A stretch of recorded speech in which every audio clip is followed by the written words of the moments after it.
thanks very much for coming back. I hope the lunch was nice. Just in case you're wondering where our guests are, they're still around. They just relocated, but one of them has flew. Yeah. We still have questions here around. So we have two more events to go. One is a very congested one where we will have three presentations from Jan Alexander, from Nurdin Mohammed, and from Abdul. And we want me to start again. Okay. So we're going to, we have two events now, and one is a very congested presentation from Jan Alexander, Nurdin Mohammed, and Abdul. That's for 1 hour. So I guess it's going to be 15 minutes for each presenter. That makes it 45 minutes, and then 15 minutes of questions and comments. And then that will be followed by the last event today, which is a panel discussion, which is open to the whole of the MRC staff. But all the same, I would like to implore on all those who presented today to be present tomorrow during our focal group discussions, because it's very important that we talk with our collaborators and then we exchange ideas during these focus group discussions so as to identify potential areas of future collaboration. So you are kindly welcome tomorrow, and I guess it's going to be a very interactive sessions between us, the statisticians, and the presenters, as well as our collaborators. So I wouldn't waste much time but to ask Judge Alexander to come and do his presentation, to be followed by Nuruddin and then later Abdul. Thank you very much. Thank you. So I'll try to be quick because there are many of us speaking, and basically I'll just explain what we have been doing in one of our projects. We applied machine learning. So I'm just going to explain what challenges we found and how we solved it. And I won't be able to tell the end of the story because we haven't gotten there yet. So we still don't know what's the final model. But anyway, on the way we've learned several things, and there are like several tales of cautionary tales. So I'm Alexander Yarde. I'm working in the Department of Statistics and Bioinformatics, and I will present the data set that and the goal of our project, where we're using machine learning. One of our challenges was dealing with rare events, which is something that will happen quite more often than we sometimes would like from the statistical point of view. Not that we want people to die. Then feature selection, this has come up this morning, that this is like an important step. Different machine learning algorithms, there are plenty out there. We also saw this morning a presentation where they kind of like mentioned like different families and dangers of overfitting. So our data set, this was a project from Dr. Grant Mackenzie. We used surveillance data from the pneumonia surveillance project with data from 2010 to 2017. And we had 16 variables. Generally in this context we speak of features instead of variables, but it's the same. And our goal was to predict mortality of infants with clinical pneumonia. So so that we can predict if we have an infant with pneumonia, if we can predict how bad that pneumonia is, so if he's gonna die. So if we kind of like just jump into it, we do a quick machine learning model, run it, bam, we get an accuracy of 98%, nailed it. But then if we looked at the sensitivity and specificity, we see that, oh, we have a 100 sensitivity, 131% specificity. So this is what's called the accuracy paradox. Like you can have an excellent accuracy, but still have a useless model. So why is that? Basically, because we have only a 2% of events, of deaths. So just by saying that everyone survives, we actually get an excellent accuracy. So this is something that we have to be careful with, and lots of smart people have thought different ways of dealing with this. One is, first step, you can change your performance metric. Instead of focusing on accuracy, you can use other metrics. So this is like, during your machine learning process, how you choose your best model, right? You kind of like have to train your model, and he has to kind of like, based on a criteria, it has to learn, right? So that's the learning process. Like, oh, okay, am I doing well? So if we, instead of accuracy, we're using like what we call threshold invariant metrics, like the area under the ROC curve or kappa. That should help when you're dealing with rare events. Try different models. There's like several families of algorithms, like support vector machine, neural networks, etc. And some might do better than others in different situations. There's not one algorithm that is best in all situations. Class weights, so you can penalize misclassifications in the minority class more, so that in the learning process, it's kind of like, okay, it's worse if they misclassify an event or a death than a non-event. And then you can also do subsampling. So instead of getting the data as you have it, you can say like, well, we will just repeatedly take the cases so that we have like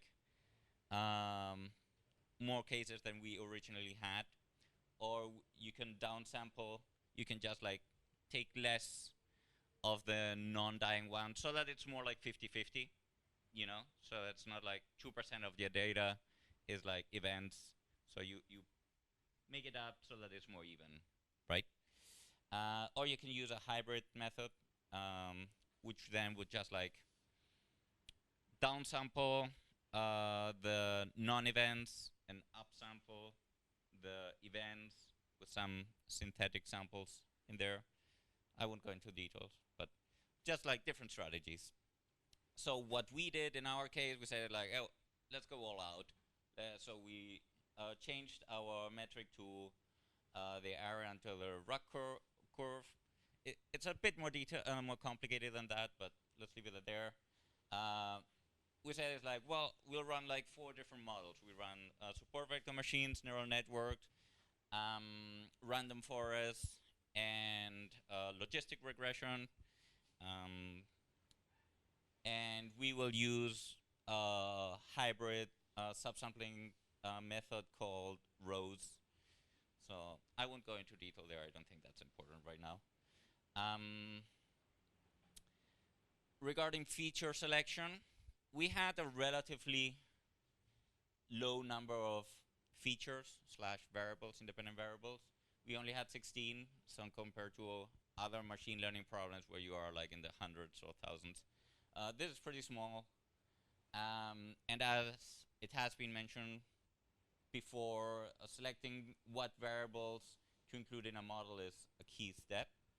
The different ways of proceeding on how to choose the features you want to include or not. But because we had access to the HPC, we just said it like, we just skipped this step, and we generated models for each possible combination of features. So we really just like use brute force. It's like, well, we don't want to choose what combination of features, we just do them all, and then we'll choose the best one. So that's, you don't see it, so that's over 65,000 combinations. So that requires a lot of computing power. But thanks to the HPC, we could do that in just 4 days instead of in 3.7 years. So that is convenient. And then this is just like a plot to show how different algorithms perform differently from one to another. So again, I don't want to go into the details of this particular plot, but you can see that logistic regression. So this is just plotting the best 100 models using each algorithm. So right now, I'll go into this into more detail later, but you can just see that logistic regression was not the best strategy here. And SVM, support virtual machine, does better than the other two. We'll get into more detail there, but just to illustrate that different algorithms might perform differently in different situations. So that was very cool. We've have like 65,000 models times 4 algorithms. That's a lot of data. And now we skipped the part of feature selection, but now we have to select, okay, what model are we choosing? So it is tempting.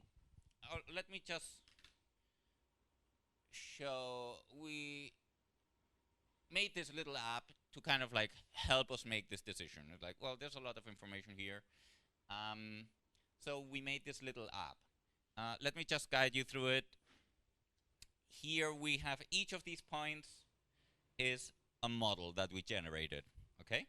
So these are the models generated with support vector machine. Oh, I should use the pointer. Models that we generated using neural network and models using random forest. And then we have here we have the sensitivity and specificity, which is just we want them to be both high, right?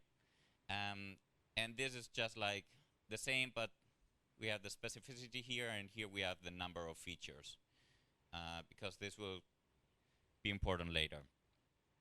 And the colors here represent the number of less preferred features. So it is tempting to just say it like, well, we have this measure of accuracy, which could be kappa, and just like focus on the very best ones. So it's like, well, these models are like above, like, well, you cannot see it, but these lines are like 85% sensitivity, 85% specificity. That is pretty good. So it is tempting to just choose those. But then we have the risk of overfitting, right?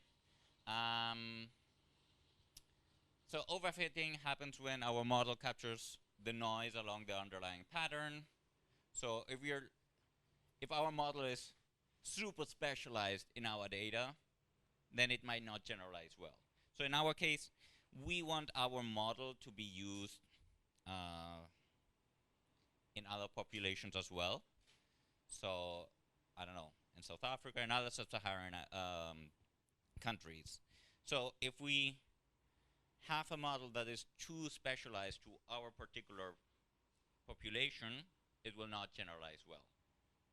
So if we take the model that has just the best specificity and sensitivity, we will be risking overfitting, right? So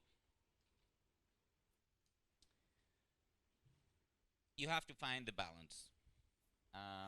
In our case, the more variables you use, the more likely it is to overfit.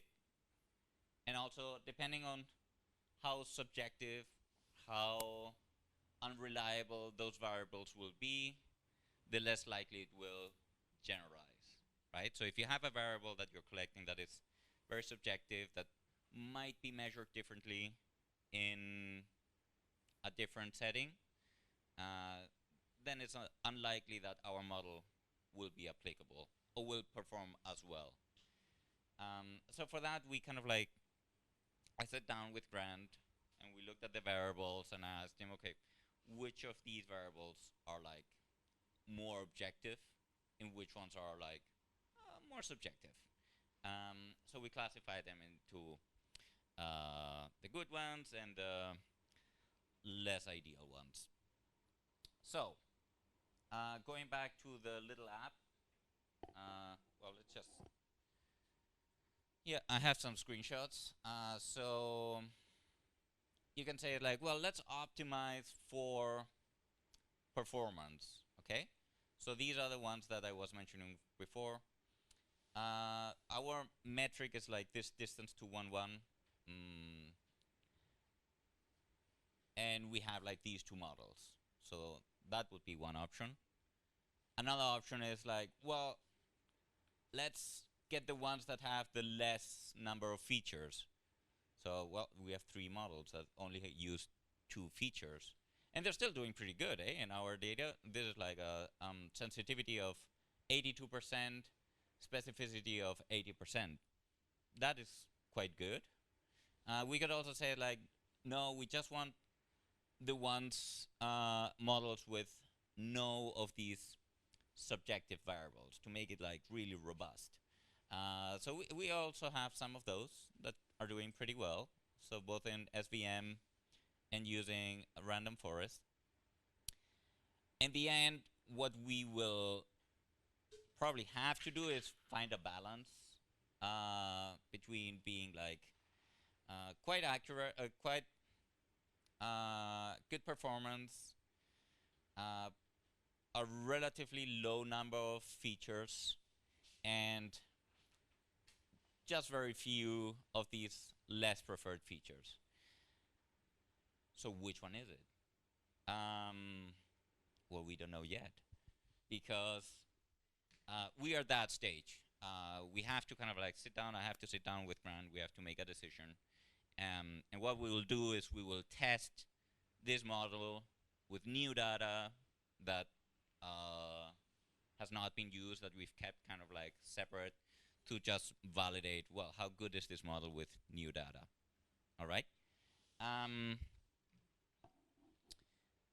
This was our case, but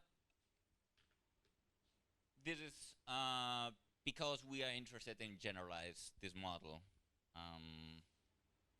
If your model is not to be generalized, maybe you're just focusing, well, I want something in this area. I only want to apply it here. I don't want to spread it out. You still have to be careful with overfitting. And it's always important to test the model with new data, right? Because in the end, that is like where you will see how well you're doing. And that's all on my part.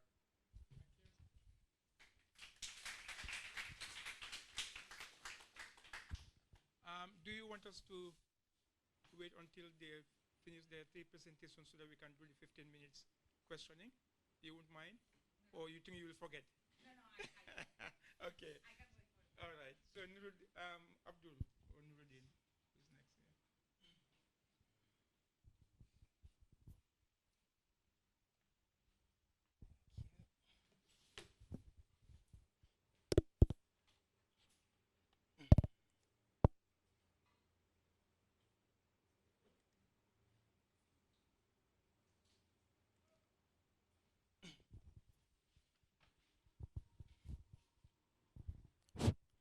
Yeah. Sorry, just had lunch. Hello, my name is Abdul. So I also work in the same department as Alexander, and I was working on data from a malaria-based study. So where they collected gene expression data, and they were trying to predict whether someone had a symptomatic malaria for a start, or they were normal. So this data is actually from 2 sites, one in the Gambia and one in Senegal. And the problem with this data was that it was wider than it's long. So we had a total of 80 observations and 430 features, above 430 features, right? So this is why we use the machine learning for this. So not to repeat the same things that Alexander did, so I'm just going to go straight into the process that we used in this data set. So one of the first things that we did was to standardize our data. And this basically involves basically rescaling your data in such a way that you would be able to detect differences as in there, you would be able to detect differences, but you're not losing any information from your data. So, you know, you'd have, let's say, people measuring weights and then other people measuring bacterial load, for example. So these are all different scales. So you want to bring them all maybe to 1 and 0. Or another thing is you could have different populations. So let's say the mean expression in the Gambia is, let's say, 5,000, and then in Senegal it's 10,000. You know, you want to bring them all to a sort of a similar scale so that you can do a much more meaningful comparison. So that's what we mean here by standardization. Other people, you could also call it normalization, right? So my problem is slightly different from Alexander's. So he can actually skip this feature selection part. I don't have that luxury because I don't have a lot of observations to do that. So one of the things that we did is to not really do a feature selection per se, but to rank our features. So based on importance. And this is something, what we used here basically, it's called learning vector quantization. But basically that's what it does. It's just going to rank the genes based on importance in sort of stimulating a particular outcome from our neural net, right? So whether it's going to predict these sets of genes will predict something is positive, or these sets of genes will predict something is negative. So it does that ranking. That's essentially what's happening there. So in an ideal scenario, we want to repeat this 1,000 times, right? When I was when I was building my model, I did this on my local computer, and it's actually computationally intensive. And even for the HPC, I won't say that it can't do it. It can, but it would involve a little bit more work to do it. So that's why we limited it to 100 times, right? But essentially what this is doing, what we're doing here is, since we have 430 features, it has ranked all of these 430 features. So it starts with the most important one, and then it does this training and testing part for 100 times. And then it adds the other feature now. So now we have 2 features in our model, and it repeats this process again 100 times, right? And this is this would result in about 43,000 runs, right, for a start.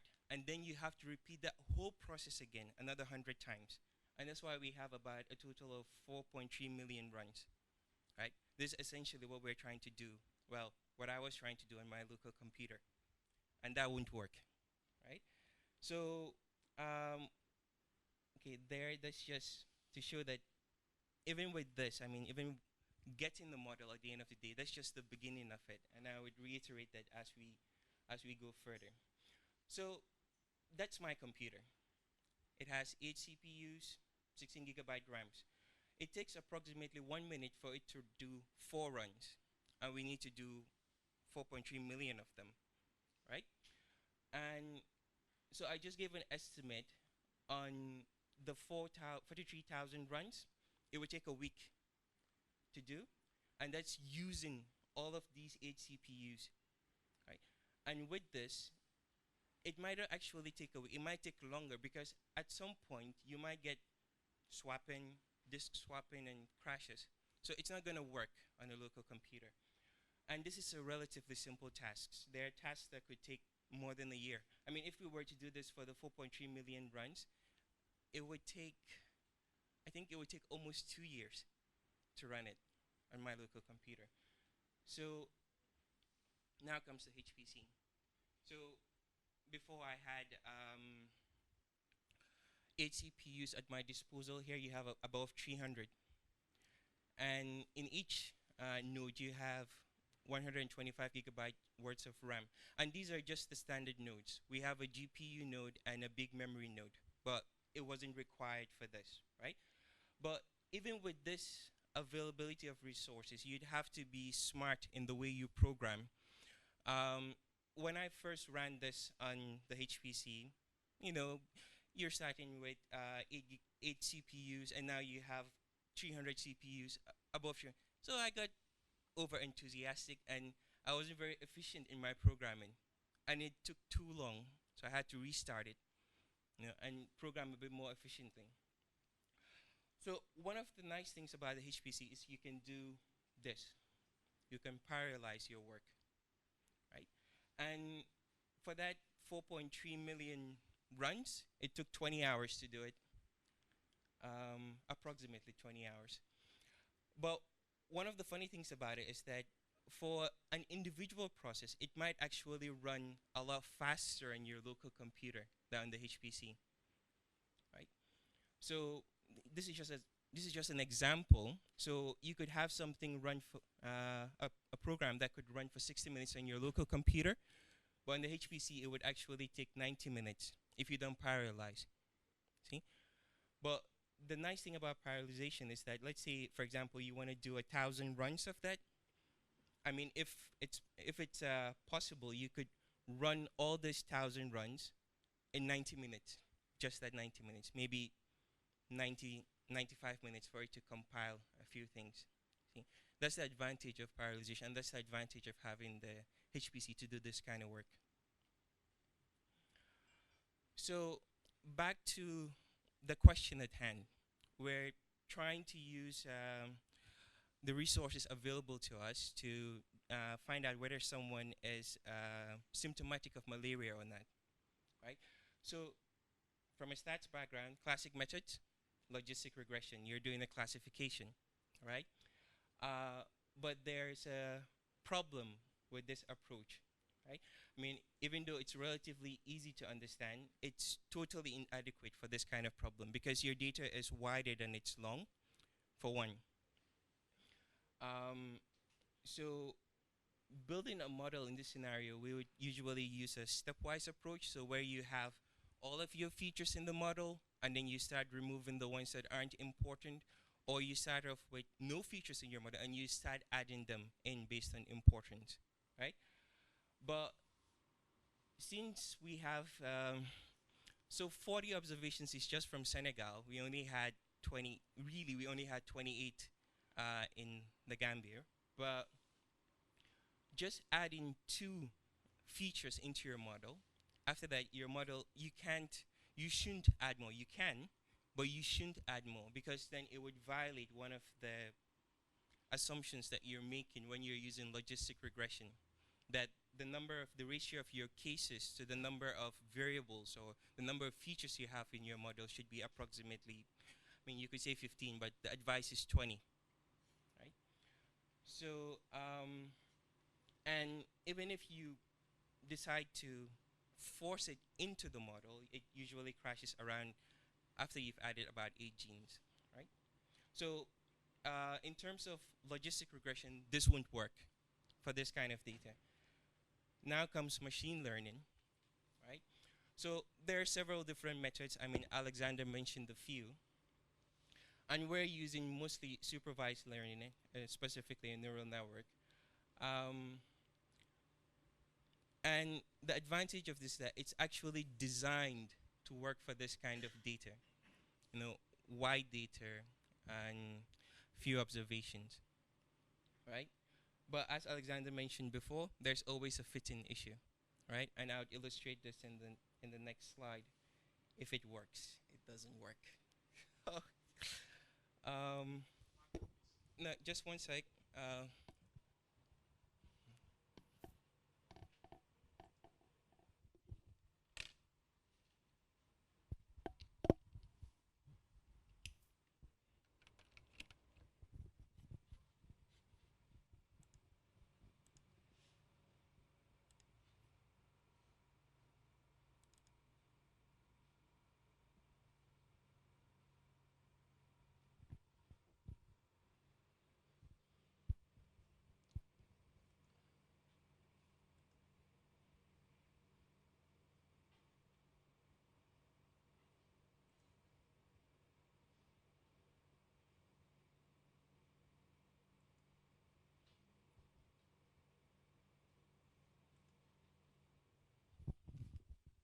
So that's all that is. I mean, David did warn me about live live presentations. I should have listened. But that's what that was, right? And what you have here are the number of features that we're adding into the model, right? So this is our training data set. This is the one from Senegal, where we have 40 observations. And here, this purple line is our testing data set. This is the one from the Gambia, right? And what you would notice is that, as Alexander mentioned before, there is a tendency of over or underfitting, right? Even in your training data set. So as you would see here, the model, I mean, here we're just using general accuracy.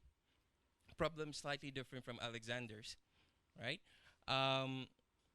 But you would notice around 40 features or around 50 features, that's where you have the highest accuracy in your training data set and then your highest accuracy in your testing data set. So high predictions in Senegal and high prediction, well, more accurate predictions in Senegal and the Gambia, right?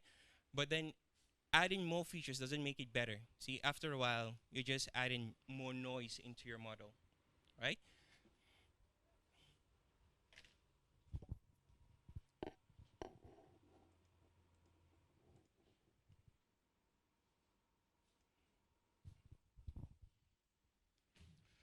So as I mentioned before, we identified about 48 gene profiles that give great prediction in Senegal and reasonable prediction in the Gambia.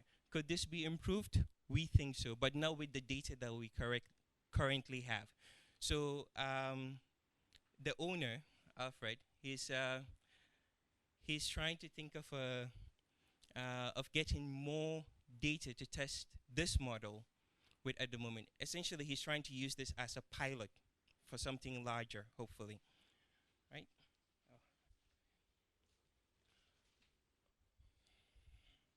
So when we compare this to univariate logistic regression, I mean, models from univariate logistic models, I mean, some of the gene profiles that were selected by the neural net does appear as something significant there, but there's some that are new, basically. See, so what this means is that there is probably a dynamic that could be addressed by using just a simple logistic regression in this case, and it could be picked up by the neural net, right? One of the main problems with this is whether it's generalizable, right? This is Senegambia. Senegal and the Gambia aren't so different after all, right? Even in terms of malaria prevalence, even though I think Gambia is a bit lower than Senegal, but I won't say that it's quite so different. It would be nice to see what would happen if we were to add profiles from Guinea, for example, where there's well, they have more cases of malaria than we do, a larger prevalence of malaria. Another thing that you need to consider is whether there are differences in the population distribution. I mean, one of the things that I mentioned is about the prevalences of malaria. It could also be whether these people are from lowline and highline areas where expression of certain features would be different just based on geography, right? And in that scenario, no matter what you would do, you might not have the same kind of prediction you would with your training set, with your compared to your testing set, right? And there could be other latent differences that we're not aware of or we're not accounting for, right? So as of now, we have a model. It seems to work fine in the Gambia, and it seems to work, well, it works great in Senegal, but it seems to work fine in the Gambia. But we can't say that we found, you know, gene profiles that predict malaria generally. No, we can't say that. So it means that there's a little bit more work that needs to be done in order to come to that conclusion. And whether this could result in some sort of diagnostic tool, some sort of RDT, a different form of RDT for malaria. I mean, there is already an RDT for malaria, of course, but whether this would result in something different, we don't know.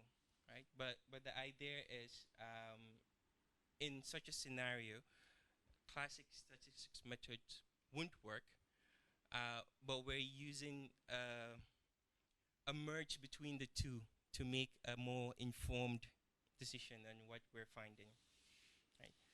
And that's it. Thank you. I'm sure we'll have questions for you. Nuruddin?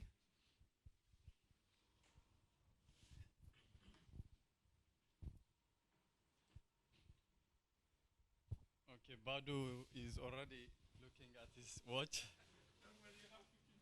I will be quick.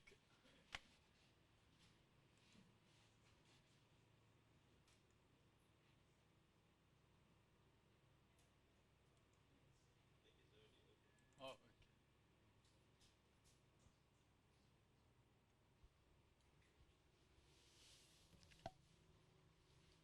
okay. Okay. I will be quick as I promised. Most of the methodological issues have been discussed already, so it will make my presentation so much easier. I will just focus on the results. This is not a tale of two cities, it is a tale of two biomarker studies in the unit.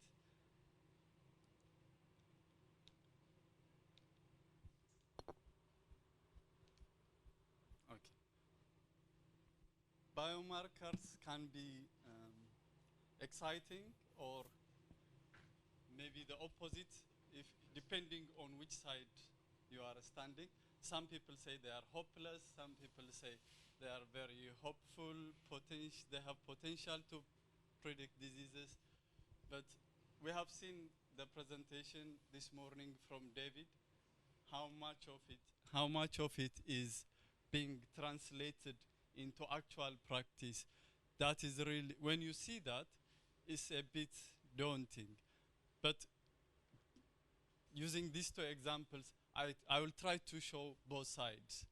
So before we go that, I'm not a scientist, so before I started this work, I started to look for what they mean, and you will find all sorts of definitions, but I like the third one, which I find more generic. It's a biomarker. Apparently can be a gene, a mutation, a protein, anything. It can be an image from a medical diagnostic tool. To do what? First, and the most common is diagnosis, to detect whether presence or absence of disease, or it can be for prognostic purposes, which means it's about predicting patient outcomes given a list of variables or biomarkers. The other is predictive. They can be useful for predictive purposes because the idea is, given this all biomarker data, can you tell whether a person will respond positively to a specific treatment or not? This is what they call personalized medicine or precision medicine. To give you examples, they can be markers of inflammation, this C-reactive protein, interleukins, all kinds of cytokines, oxidases, and there are biomarkers for cancer like tumor DNA, which you see in the picture. And you can even detect whether somebody smoked or not by just taking some sample, and this is apparently a biomarker for tobacco exposure. And the goal seems to find biomarkers pretty much for every condition. You give your blood in a test tube and it can tell everything, almost everything. So with this background, I will take you to the first example. This was finding some biomarkers for TB. We were given 27 cytokines together with some covariate data. The outcome had 3 classes: TB, other respiratory diseases, or probable ORD. And we had data on more than 600 subjects. We considered 2 methods. The first since we have 27 cytokines, maybe it's not a good idea to put them all together into a model, like previously explained by Alexander and Abdul. When you have too many predictors, your model will start overfitting and the accuracy may go down. I will show this using the data in a minute. And the second is, of course, the prediction. We want to find the best predictors among these 27 cytokines. Then we want to predict as accurately as possible the disease status of patients which were not used in the training data set. So we considered several methods. First, we used unsupervised clustering. You just give the data to the model, and it classifies the data into groups. We use support vector machines. Then, what we noticed was these two groups, where we tried to compare them with the disease phenotypes, with the 3 categories, they were not related at all. Like, these are the 3 phenotypes, TB, ORD, and probable ORD. They are pretty much equally distributed between the 2 structures. And we also tried to look at the data into in 3 dimensions and using t-SNE, and there was little structural separation in terms of disease phenotype. So what about the accuracy? Now, I was trying to show, so far we didn't use the labeled data, but next we used supervised learning. As I said, we reduced the 27 cytokines using logistic regression, and we ranked the top 20, and we fit this into an artificial neural network model using 5-fold cross-validation.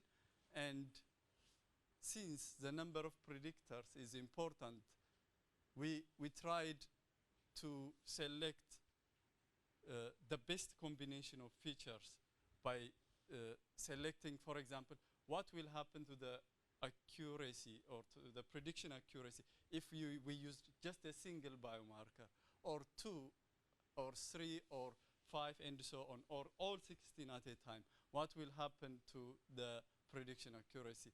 And if you do this, you will end up with more than 65,000 combination of models to be tried. And this was relatively a straightforward data set, and it took only 4 hours. So this is how the accuracy played out. You see there is a marginal increase as you use about 6 or 7 predictors. After that, it levels off and it goes down again. So this is just to highlight how important it is in terms of selecting the best predictors. The message is, when you have too many predictors in a model, they may interfere with each other and they will reduce the classification accuracy. So overall, the conclusion was there was a very strong structure in the data set, but this has nothing to do with the disease phenotypes. And we have checked it, this was not a result of confounding by age or gender, and there was very weak clustering of the disease phenotypes themselves using these 27 biomarkers. We thought these biomarkers may not be able to differentiate between the 3 disease phenotypes, or alternatively, and more unlikely, we are missing some latent covariate or confounder data. For example, one thing we didn't look at here is HIV status. That will be more interesting. Since we didn't have HIV status for most of the participants, we were not able to assess this. So this is if you may, one of the negative results. But the next example looks a little bit more exciting for a short while at least. Here, these are biomarkers for detecting invasive bacterial diseases. And luckily, we were given 3 selected biomarkers. The scientists have a hypothesis that these 3 biomarkers may be strong predictors of disease status, positive or negative. And we have not yet received the covariate data. We are still waiting. And there were about 80 subjects. There was less of data reduction problem since this was already done for us. It's more about predicting the diagnostic status of the samples. So we used unsupervised clustering, binary logistic regression, and discriminant analysis with k nearest neighbors. And this is how the preliminary results look like. So what do you think? So these are the controls, these are the cases, positive, negative. Shall we go to science, Pilos? Where should we go? We are given mean plus 2 standard deviation. What do you think? It seems obvious. They are, for example, this biomarker is almost 0 in controls and highly regulated in cases and so on. This is the opposite here. So some people may be thinking about publications, but I asked this question. But this was what I was given first. Then when I look at the original data, this is how it looks like. So would you say this is appropriate way of summarizing this data?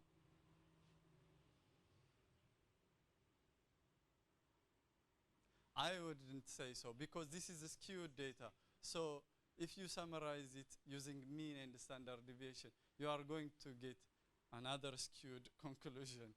So maybe it's better to summarize it using medians. When you look at the medians, okay, it's still 0 in the negatives, but the median is still 0 here. The same here. Maybe there may be hope here for this biomarker. At least there is a difference in the medians. So let us look at the accuracy. But the accuracy is massively affected based on the model you fit. And this, again, in turn depends based on the desired property of the predictor or the assumptions you make about the predictor. The first is, if you assume the probability of being positive and negative is equal, you will get this nice high accuracy, which is robust to the choice of number of neighbors. What this means is, this is the case, for example, if you flip a coin 10 times, before you do that, you know that it's 50%, the probability of getting. If you assume that you get this type of pattern, but if you assume a proportional probability depending on the actual proportion of positive and negative, you get a slightly different answer, especially for sensitivity. And if you cost misclassification based on favoring the negatives or the positives, you get a completely different answer. So this is still a work in progress. What I mean here, especially for the negative misclassification rate, is approximately 0, or positive misclassification is 0. I don't know. The best, I will give a different example maybe. If you want to classify mushrooms, this is a very famous example in statistics, as poisonous and edible.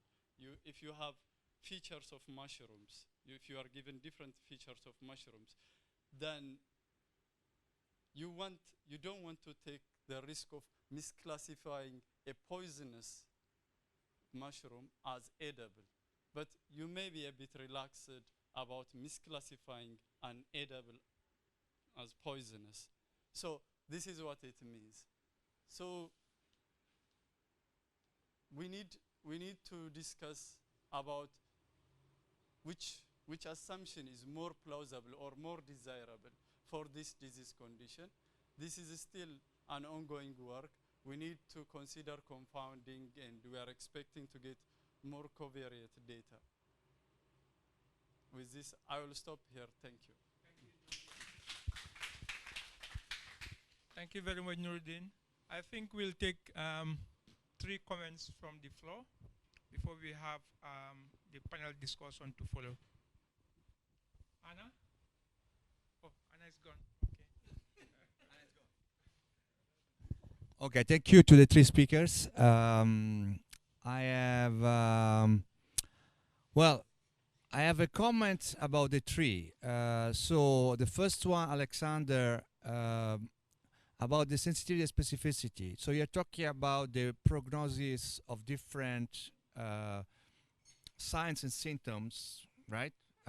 Of children with pneumonia. But in that case, you want to be, because I'm not sure you consider whether the predictive test should be more sensitive than specific. In this case, because you want to identify children more at risk of dying, you want to be more sensitive than specific. It's the same thing that Nuruddin was talking about, the poisonous mushroom, right? So did you take that into account? For malaria, I still don't understand are these human genes or are these parasite genes? And, the progression towards clinical disease depends a lot on the immunity of the host. So I still don't understand the question. And the third issue about Nuruddin, about these different biomarkers that are clustered but do not correspond to any kind of clustering you may think of. I was wondering whether this would not be a problem of measurement or quality of measurement. So if there is any temporal clustering of measurement of these biomarkers. Thank you.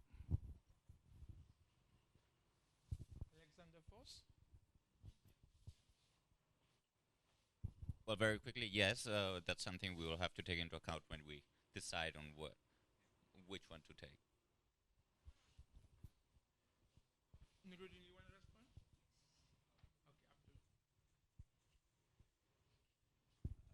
Okay, They are parasite genes. Yeah, you're right. I should have mentioned that. You're absolutely right.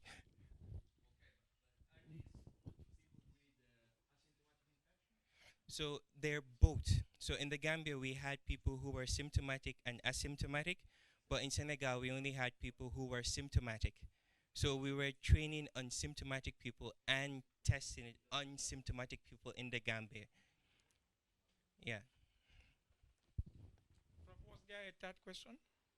If there was any issue in the measurement of biomarkers in terms of temporal, if you look at the temporal, when the biomarkers are tested, because the cluster, when you have the green and the red. Because, it could be that. It doesn't fit with any other. There was no temporal data on. Yeah, there wasn't.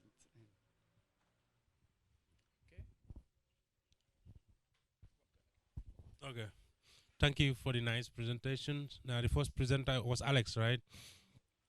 It seems to me you were doing kind of finding the best combinations of hyperparameters in this case for your models, right? But one key problem in your thing was how do you augment your data, right? Was that also part of the hyperparameters you were choosing? Or you just choose, like you said, you use that rows, the hybrid way of augmenting your data instead of undersampling or oversampling?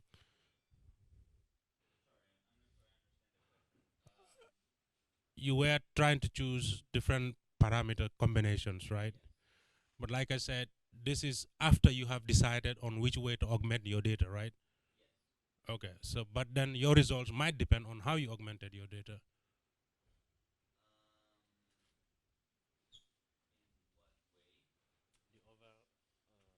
So whether you're upsampling the undersampling. you have like 2%, which is yeah.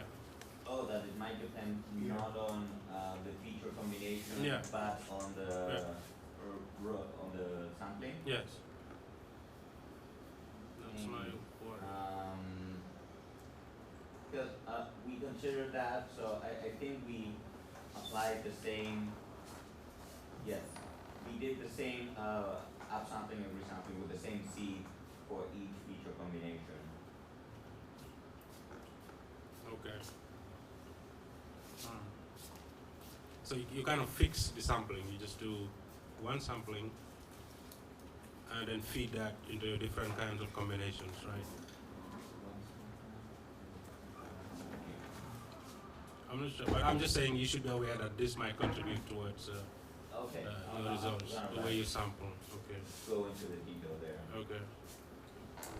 Yes, in particular, when you do upsampling, there is a high risk of oversampling because you sometimes you do upsampling by using some noise around each point. Yeah. So this is oversampling is not something very safe. Yeah. Yeah. Well, Abdul. Right here. Good. So I don't know why do you have to split your data between Senegal and Gambia? Why not just mix the data set and split The idea. arbitrarily? Okay. Yeah. So we considered that at the start. So this is just what we did at the end of everything. So the idea was if it works in Senegal, I mean it's malaria prediction. People get malaria everywhere, and there's not much difference between the Senegambian region in general. If it works in Senegal, it should be able to work in the Gambia. In theory, that's the theory that was driving that splitting. Now what we're considering doing is to actually train from the Gambia and test whether it would work in Senegal and whether we get the same model we did training in the Gambia that we did when we trained in Senegal. See, so it's purely arbitrary, but also it's because we have more individuals in Senegal than we do in the Gambia. That's why it was a much more logical starting point.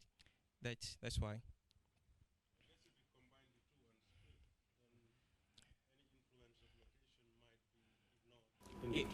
Yes, but there's also a hypothesis that prediction might work in Senegal based on certain features that are selected, but in the Gambia it would be different features, completely different features. So sort of like having a stratified model, so a model for Senegal, a model for Gambia, a model for Guinea, so we don't know yet. So we're just investigating all of these different possibilities. But the starting theory is that it's malaria, so it works in Gambia, it should work in Senegal, or vice versa. That's the starting theory. But ultimately, we would explore whether the model for Gambia would be different one to the model for Senegal. So let's say age could be important in the Gambia, but age not important since in Senegal, something like that. That's just a simple way of explaining it. Yeah. I guess that. Thank you. Any other? Abdul, this is for you. So, in your accuracy, you show that the models were more accurate in Senegal. And you mentioned in one of your responses that Senegalese were symptomatic, right? And the Gambians was a combination of both, asymptomatic and symptomatic.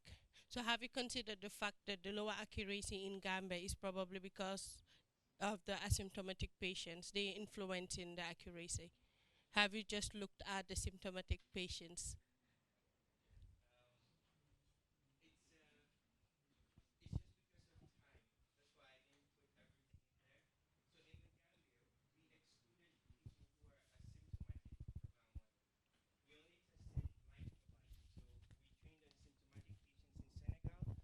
There weren't any asymptomatic patients in Senegal. So in the Gambia, we only picked patients that were symptomatic, and then we tested it based on that. Right. So that's why. I mean, it was just because I was worried that it would be over the time, and there's a lot of overlap between what I'm doing and what Alexander is doing. And the whole idea was just to explain, what machine learning can do. So that's why I didn't feel the need to be a little bit, well, too detailed about my particular work. That's why.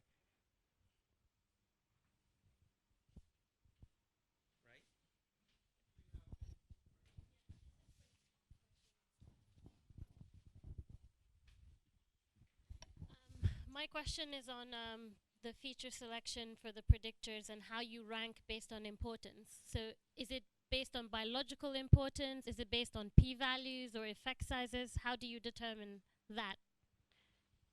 That's for either of you. Either of you, you or Nordin.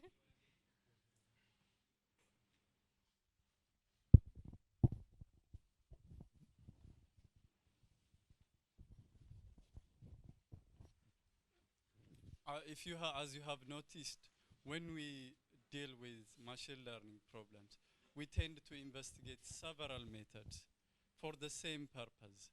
So what we do is, in terms of even feature selection, we try different methods. The first and the straightforward traditional statistics is for a classification problem, we use logistic regression, depending binary or ordered or multinomial logistic regression. Then we set a cutoff like 25% for the p-value. This is just one method. There are other methods as well. We use PCA and all sorts of multivariate techniques, factor analysis. So we use all the methods and we try to build a consensus between all the different methods. Based on that, we select the features.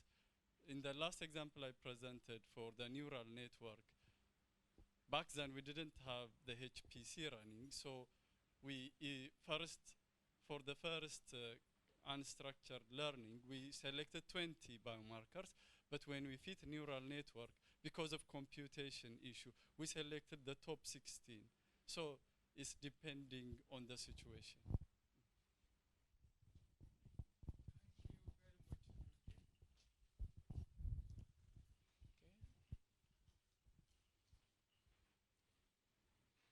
Thank you very much, everyone. The last event was supposed to be a panel discussion, but judging from the composition of the room from morning till now, looks like 99.9% of the people here, we are still the same people who were in the morning. Don't ask me how I got my statistics. It's from observation. Yeah, machine learning. Okay, good. So I would like to apologize to all the new people who have come. The whole idea about organizing the panel discussion was to invite everyone in MRC to come and have an idea of what machine learning is about. So perhaps in the future, this is something that we can organize again. It doesn't make sense to me now to have a panel discussion for all those people who have been here since morning up to now, because they have gone through all these presentations. So my apologies, and I promise we will organize a panel discussion at a better time to have on machine learning. I would like to thank Usman Ba for all the efforts that he has spent in organizing this conference. He has been the one going through organizing the ticketing, organizing the launch, all the logistics. He did exemplary well. Thank you very much, Usman. Yeah. I also like to thank Bai Lamin and the data management team, the HPC team, including Achi, Ali, and all the IT team. And also a big thank you to Jama. Jama has been working very hard for this to happen. I mean, she brought the live streaming here. The event was being live streamed. So if you follow our Twitter page, you would have seen the link. And Jama has also promised, I mean, through the people who are doing the live streaming, that this will be uploaded onto the MRC YouTube channel. So it will be available for anybody to go through and watch again.